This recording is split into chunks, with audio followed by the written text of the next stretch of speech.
Welcome back. Previously we started with module 3 set theory, in which we have discussed about the concept of set, how the mathematical concept of set can be implemented in business. Before we go further into the business application, we were discussing about the terms with regard to set theory. Let us discuss some of the cases that comes under the same category. Next one, combination. In the last class we have discussed about factorial notation, and within that there were two categories, permutations and combinations. The concept of permutation and combination is almost similar with some minor differences. In permutation and combinations, if you are given some items means some letters or words or numbers, if you are using certain specific arrangements or certain specific numbers or elements at a time, how many creations can be made? That is the concept of permutations and combination. In case of permutation, the number of different arrangements that can be made, and we have discussed the same with different cases. So let us go to the next one, combination. Combination is just like the concept of permutation, but in combination the number of different groups that can be formed by selecting some items or all the items at a time, they are known as combination of those items. For example, let the items be A, B, C. The number of selections of these items taken 2 at a time. Remember, 2 letters at a time, so that you can create 3 combinations, that is AB, AC and BC. Thus the number of combinations is 3. 1, 2, 3. So the number of combination of 3 items taken 2 letters or items at a time is denoted by the equation 3C2 equal to 3. The equation for, or the representation of combination is NCR. You may think that it is almost similar to permutation. Then what is the difference between permutation and combination? The only difference is that, for example, see here you are given 3 letters A, B, C. In this case we are selecting 2 items at a time, so that we have created AB, AC and BC. This is what we learned, somewhat similar to the same concept of permutation, but the difference is, see, look closely, you can see that A, B, AC and BC, only 3 combinations. We could have written instead of AB, along with AB, AC and BC, why can't we write BA? AB is there, BA is another style, why can't we include that? That is the difference between permutation and combination. In permutation you can make any number of arrangements. Arrangement means AB can be written as BA, so 2 items be generated. But in combination the thing is that you can't repeat the same letters. Even though the arrangement is different, you can't repeat the letters. That means that combination, see AB, you may think that AB and BA are different, then why can't we include BA? We can't, because in combination we can't include the similar items, whatever may be the arrangement, but we can't include the same arrangements. See, AB, we can't include BA. That is the concept of combination, and that is the difference between permutation and combination. The representation of combination is NCR, just like the representation in case of a permutation. In permutation we were using N, P and R. In this case you will be using N, C and R. Definition of NCR, otherwise known as combination. NCR means the number of combinations. See, number of combinations. See, 1 combination, 2, 3. Without repetition. See, number of combinations without repetition. In permutation there will be repetition because the arrangement is different, but in combination we can't repeat the same items even if the arrangement is different. So it means the number of combinations without repetition of n different things. N means total number of items. taken R at a time. R means you may select 2 items at a time, 3 items at a time, 1 item at a time. Here in the example we have taken 2 items at a time. Like that is the concept of R. The equation for combination is NCR equal to n factorial divided by n minus R bracket close factorial into R factorial. See, there are equations for permutations as well as combinations. Familiarize these two equations. For the computation part, I will be giving the easiest method, but you need to familiarize this equation because you may come across questions where, especially in case of a one-word question, you will be given choice regarding the equation of the combination as well as permutation. So you have to be aware about the difference between equations of permutations as well as the combination. Okay, the equation for NCR is n factorial divided by n minus R factorial R factorial. Okay, let's come to the practical section, then you will get a clear picture. Find the values of 10C2. Another case 10C0 and 10C10. So find the values. How many combinations can be formed in case of these three cases? And remember one more note regarding factorial notation category.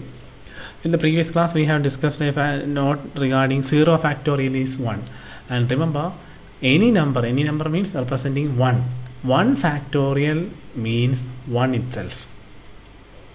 Remember that case. Okay, let's come back to the question. Here there are three cases is given. You need to find the number of combinations that can be formed. See, first case is 10C2. It's very easy, but at the same time you have to be very careful. 10C2, it is computed like this. Just like the method which we have learned in case of a permutation, 10C2 is 10 into 9, because whatever the number given here, you will be taking the multiplication of previous numbers preceding this given number. So 10 into 2. Why we selected these two items? There is only two items at a time. So 10 into 9 divided by, go for the number that is given in the subscript of C. Here it is given 2.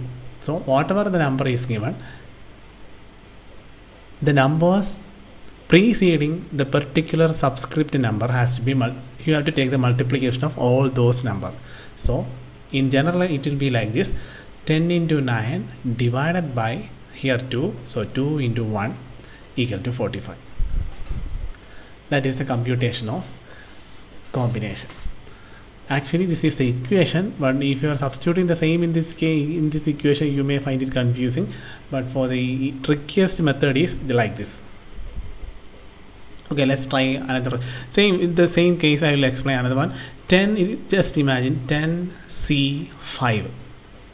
How could it have been computed? It will be like this: 10 into 9 into 8 into 7 into 6. Okay, divided by, here the number assumed was 5, so divided by 5 into 4 into 3 into 2 into 1. In this case there is a separate multiplication of denominator factor. In the permutation there was no such a denominator. You will be multiplying the numbers given in the question. In this case you will be doing multiplication in case of numerator as well as denominator. Another one, 10C0. I am not going to explain this again and again. Whatever number is given, if it is a 0 number, 10C subscript 0, if it is given like this, the answer will be 1. Similar will be the case in case of a permutation also.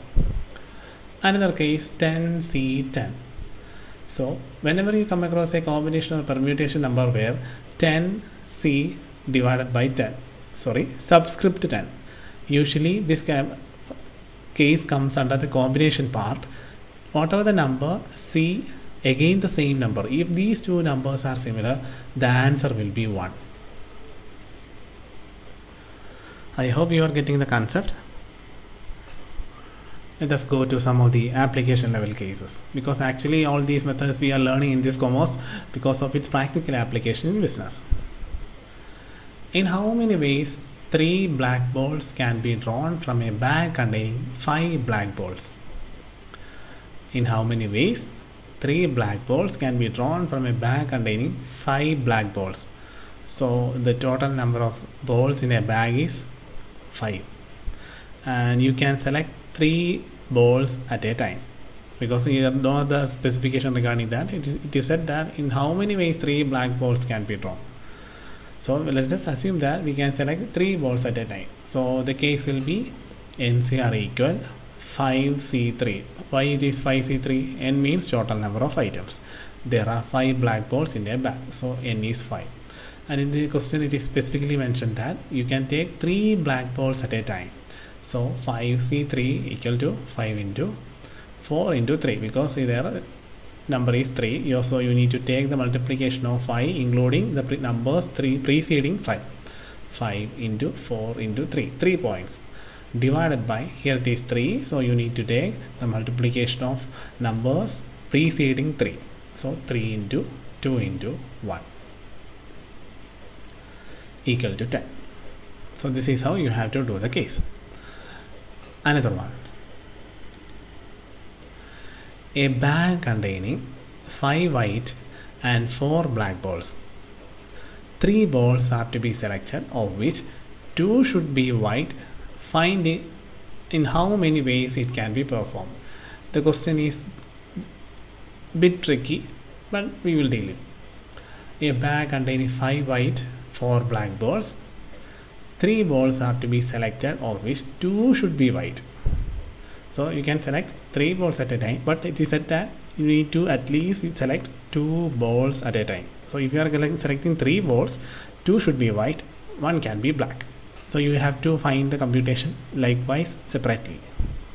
So but the computation mathematical section can be done together, but you need to write down the variables section separately.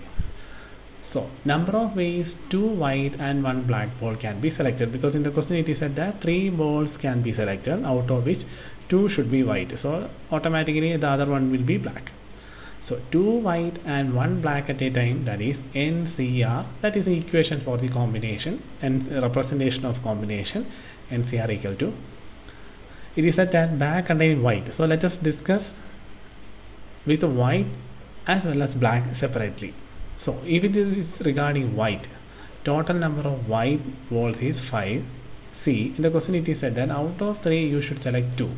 So 5C2 into, next one is 4 black balls. Out of total black balls, number of black balls is 4. So let it be 4 C. And in the question it is said that 2 should, out of 3, 2 should be white. So automatically the other one will be black. So 4C1. Just multiply together all these by following basic maths, you will get the answer 40. Remember, while discussing the practical application of problem with regarding the same subject, in the initially when you come across a question like this, you may think that all the questions find it confusing and difficult. Understand one thing. The main concept of studying the subject is, whatever the cases which we are discussing, understand and familiarize the concept regarding each question. That is the main concept. So whenever you come across a question, you may think that you can't able to find the answer at the initially or at first glance. Don't think like that. After discussion, if you're having any doubts, clear it. The main concept is understand, familiarize each question and cases. Why I am telling like this is, we will be dealing many application cases like this, and all the questions may not get the answer at the initial glance. So all questions will be almost tricky like this. So understand the concept, familiarize each cases. If you have any queries, please let me know.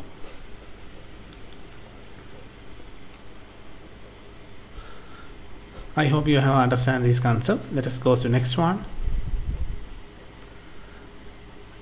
It's an important and main area, theory of probability.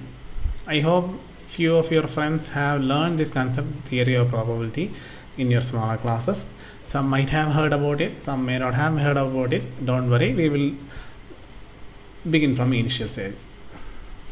So regarding theory of probability, actually theory of probability is a wider area and it's a specialization area in case of a max streamed subjects. And why we commerce students has to learn is that in commerce we have learned that management is the top level of an organization, they need to take important decisions, and they take decision with regard to day-to-day activities as well as a decision for the future. So decision regarding future is always uncertain. So chances of risk is inevitable. Every business has to face one way or the other risk. So how can we, no one can avoid risk, but everyone can take necessary steps to minimize risk. So how we are going to minimize risk? Risk means if you are planning for future and it doesn't go well, that means there is risk.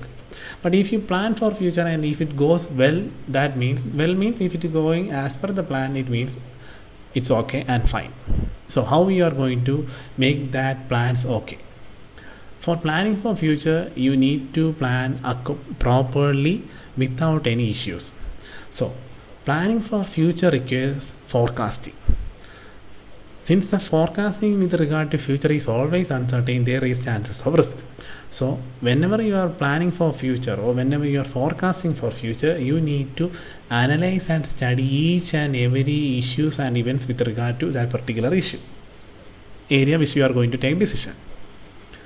So for that, probability concept is of great importance and use in business, because if you are planning for future regarding something else, and if you analyze the probability of those particular events, accordingly you can take proper decisions or plans. For example, if I am planning to invest 1 lakh rupees for future, I don't know whether I get maximum returns for 1 lakh or not, but I am planning to invest. So how can I avoid those risks? Through probability, I should analyze that what is the probability of earning maximum returns from that investment of rupees 1 lakh. And this probability helps me in understanding and reviewing the probability of getting maximum returns out of that investment. If I am using the probability method and analyzing that I will getting maximum return, surely I can go for the plan or I can go for that investment. But if through probability method I found that there is no much return from that investment, that means I should not invest in that particular venture, so that I can avoid a risk. That is the concept of probability, and that is why we are learning this mathematical area in our subject.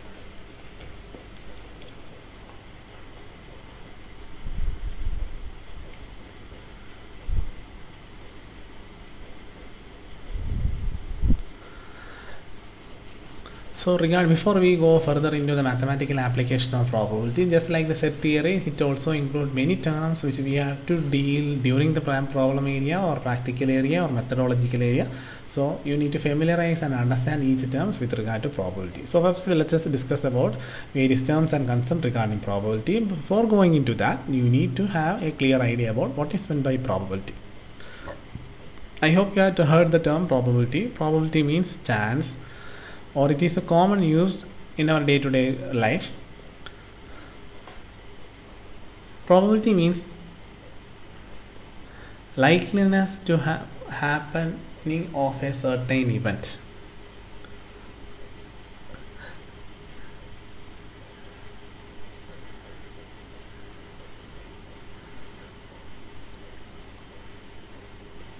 So the concept of probability helps in studying likeliness of whether an event will happen or not, or whether we are planning for something, for events, for regarding with certain events for future, and if there, what is the probability of the chance of occurrence of that particular event. For example, you might have heard the news regarding weather forecast. There is a chance or probability of rain for the next 1 week, or there will be probability of not raining next 1 week. That is the concept of probability. Whether an event will happen or not, what is the likeliness of a happening of that particular event. That is the concept of, that is the meaning of probability. So with regard to earlier, I mentioned that decision makers has to take decisions, plans accordingly. So while making predictions about the occurrence of a certain events or certain uncertain events, because in future all events are uncertain, we have to properly study the likelihood of the occurrence of particular events. That is the concept of probability. And probability is defined as the numerical value given to the likelihood of the occurrence of that event. For example, if I am investing 1 lakh for the future, probability of earning maximum return is 80%. I have a probability of getting 80% chance for maximum return. That means I have the chance of getting maximum return of 80% chance. That is a numerical explanation regarding probability. So it is a numerical value given to the likelihood of the occurrence of that event. It is a number lying between 0 and 1. Remember, probability always, the scale is just like 0 and 1. 0 is for an event which cannot occur and 1 is for an event certain to occur. So when the occurrence of an event is uncertain, the probability is a number between 0 and 1. That is the scale regarding probability measures. For example, when we toss a coin, the event of getting head is uncertain. Not only head or tail, whatever it is, we don't know whether head will come or tail will come. It is uncertain. So it is, its probability is neither 0 or 1. We can't say that head will not come or a tail will not come or definitely head will come. We can't say like that. So probability value will not be 0 and 1, because 0 means nothing will happen, 1 means anything particular event will surely happen. That is the meaning of 0 and 1. So when you toss a coin, the probability value cannot be 0 and 1, but it will be between a number that is in between 0 and 1. Since the likelihood of the occurrence of head is as much as it's not occurring, we can predict the occurrence of head with 50% confidence only. So the probability of getting a head is 1 by 2. And how I got 1 by 2? 1 by 2 means probability is always represented in a fraction way. Fraction means you can see that 1 in the denominator followed by 1 in the numerator followed by 2 in the denominator. 2 means total number of events. If you are tossing a coin, there is a chance that head or tail will come. There will not be a third item. There is only head and tail in case of a coin. So denominator is always represented by total number of events. What will be the events that will come? If you are tossing a coin, the events that is head or tail, that is 2. That is why it is 2. And you are asked to find the probability of head. How many heads are there in a coin? Only one head. So the probability of getting head is 1 by 2. This is how you need to represent the concept of probability. I hope you got a slight glimpse regarding the concept of probability and techniques. Don't worry, we will discuss about the further terms, terminologies, methodology with regard to probabilities in the next session. Until then, try to brush up the areas which you have learned, and if you have learned about the concept of probability in your smaller classes, try to go through it. We will discuss further about the concept of probability and everything in the next one.